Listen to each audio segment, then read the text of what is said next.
Base Aérea de Tinian, Ilhas Marianas. Namor? Ah, você me tapeou, Sauer! Não, você deteve os nazistas. Você preveniu uma atrocidade, cara. Ah, tá, enquanto vocês realizavam outra. Não, eu não sabia o que eles estavam planejando, cara. Não até fazerem. Ah, não minta pra mim. Eu não estou mentindo, cara. Mas eu vou lhe dizer uma coisa, olha. Eu teria tomado a mesma decisão. Eles não iam se render.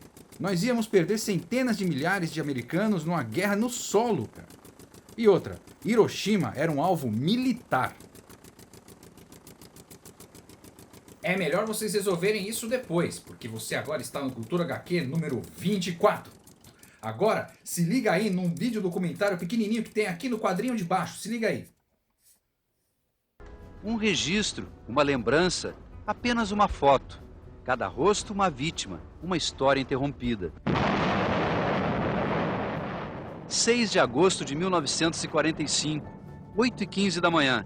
Explode a primeira bomba atômica da história, lançada sobre Hiroshima por um avião americano. Foram poucos segundos e a cidade estava destruída. As imagens, feitas alguns dias depois, são impressionantes. A área mais central de Hiroshima simplesmente sumiu. Pelo menos 145 mil pessoas morreram. Muitas se desintegraram. Esta reconstituição mostra o inacreditável. A posição em que elas estavam quando desapareceram. Só ficou a sombra, deixada pela radiação. Os efeitos radioativos eram desconhecidos até então. Espalharam-se por uma área onde viviam mais de 340 mil pessoas.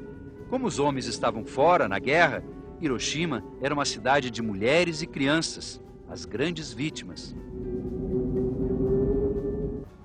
Hoje são justamente as crianças a maioria dos visitantes no Museu de Hiroshima.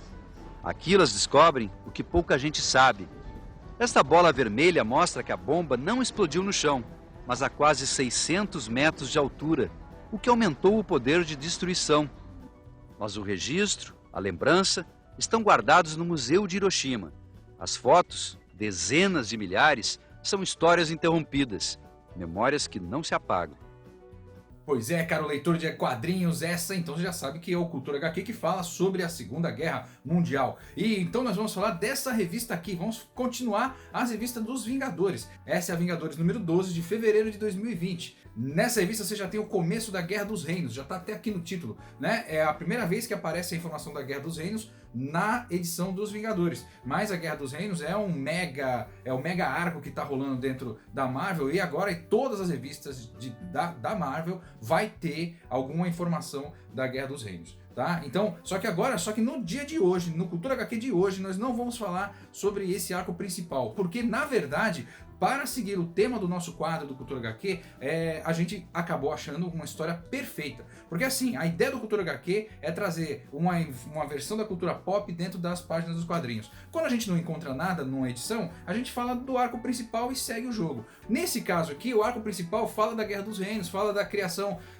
do Esquadrão Supremo da América, mas a gente vai falar mais sobre ele em outras edições. E aí pode ser falado depois, porque em todas as revistas da Marvel que a gente falar daqui pra frente, provavelmente nós vamos falar da Guerra dos Reinos e de alguma parte dela. Aí nessa revista aqui então, a número 12 dos Vingadores, né, de fevereiro de 2020, ainda tem mais uma história no final dela, que é uma história do Capitão América, mas também é uma história também, ok, é uma passagem, é um conto do Capitão América, legal também, mas ela ainda não é tão significativa quanto essa história chamada Fim da Guerra, que fala do Príncipe Namor.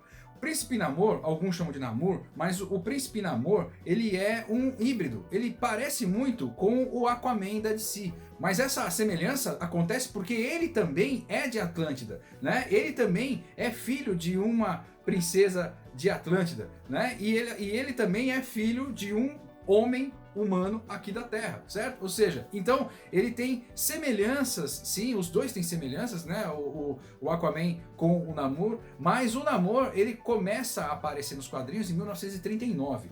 Como ele nasceu em 1939 nos quadrinhos, ele fez parte daquela era de ouro dos quadrinhos. E aí ele, assim como vários outros heróis daquela época, que viveram o período da Segunda Guerra Mundial, ele também enfrentou as tropas de Hitler do lado dos aliados dos Estados Unidos. Então, ele também fez isso. Aí o que acontece? Em um determinado momento da história aqui, um pouco antes dessa história que aparece aqui, mostra que Namor chegou a matar mais de 3.000 soldados do eixo. Ou isso para os aliados. Ou seja, então ele ajudou os Estados Unidos a matar mais de 3.000 pessoas. Ele sozinho. Porque o poder dele é realmente absurdo. Ele tem muita coisa, ele é muito poderoso. Aliás, o Namor pode ser considerado o primeiro mutante da Marvel. Porque ele nasceu com os poderes. Não teve nenhuma intervenção de aranha ou de fora do planeta, ou de alguma outra coisa. Não, ele nasceu com esses poderes e tá dentro da Terra mesmo, né? Então ele é o primeiro mutante conhecido da Marvel. Isso é muito legal, né? Ter essa noção. Veja como ele é importante no mundo dos quadrinhos. Agora, além disso, então vamos falar dessa história aqui especificamente, que nós começamos já com uma cena dele comentando aqui um pouco da tragédia que ele acabou de ver em Hiroshima. Nós vamos falar desde o começo aqui para você entender. Então, se liga aí. Essa história do Príncipe Namor chama-se O Fim da Guerra. Ela é bem curta, tem apenas 10 páginas e foi escrito por Greg Pak com as artes de Tom Cocker e as cores de Michael Garland. Essa história acontece entre as bombas atômicas que aconteceram na Segunda Guerra. Então veja, a primeira bomba atômica caiu no dia 6 de agosto de 1945, como a gente viu inclusive no mini documentário que a gente acabou de assistir. Né? Se liga aí, depois que a primeira bomba é lançada em Hiroshima no dia 6 de agosto de 1945, Namor continuava meditando nas profundezas do mar lá em Atlântida, sem qualquer notícia da superfície. A primeira página já traz Namor submerso na cidade de Atlântida, conversando com mergulhadores, entre eles seu amigo Sauer, que tenta convencê-lo a lutar mais uma vez ao lado dos Estados Unidos contra a Alemanha nazista.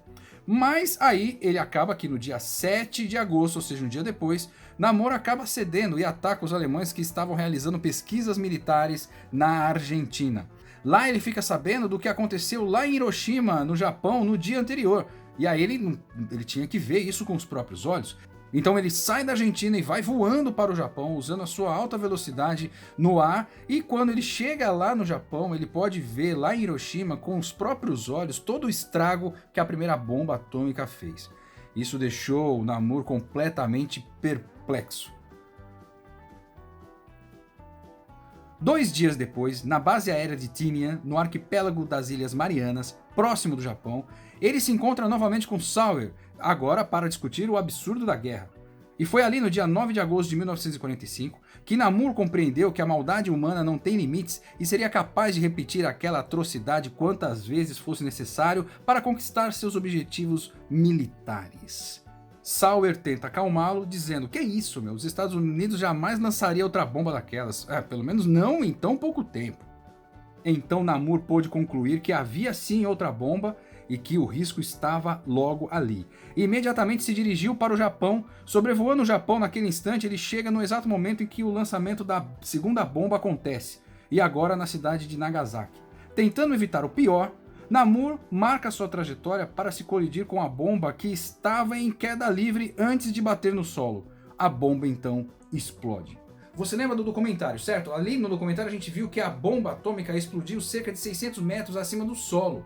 Olha só que interessante, isso já está na história já, que ela explodiu 600 metros acima do solo. Só que aqui, o escritor Greg Pak, ele resolveu colocar o motivo dela ter explodido acima do solo, né? Usando o Namor, um herói, para tentar salvar. Mas não foi bem isso, né? Na verdade, a bomba ela tinha lá um sensor de altitude. Quando ela chegou em determinada altitude, ela já disparou a sua reação em cadeia para que a destruição fosse máxima possível. Porque você explodindo ela na parte superior, ela cria uma redoma muito maior e o alcance é ainda mais destruidor. Então é por isso que aconteceu. Mas ficou legal a gente ver o Namor tentando impedir a bomba explodir, né? E aí você vê que ele impede dela tocar no solo e ela explode. É interessante isso porque acaba que ele associa o lado do real, né, o que aconteceu na verdade na história, com uma história em quadrinho, né? Mas enfim, aí a gente sabe da história que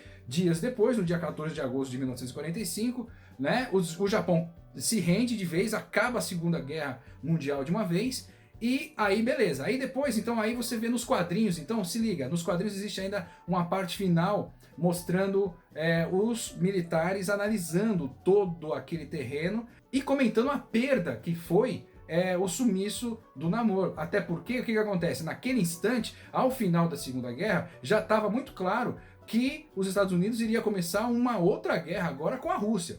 Cada um com um poderio militar bélico maior ainda, ou seja, um querendo ter uma bomba maior que a outra, que depois a gente acabou conhecendo isso como a Guerra Fria, porque acabou que ninguém apertou bomba nenhuma, mas cada um dizia que tinha uma bomba maior que a outra. Então beleza, ficou a famosa Guerra Fria. E aí, dentro do roteiro, eles colocam também a possibilidade de que o Namor poderia ajudar os Estados Unidos nessa briga com a Rússia. Eles depois acabam concordando que isso dificilmente seria verdade.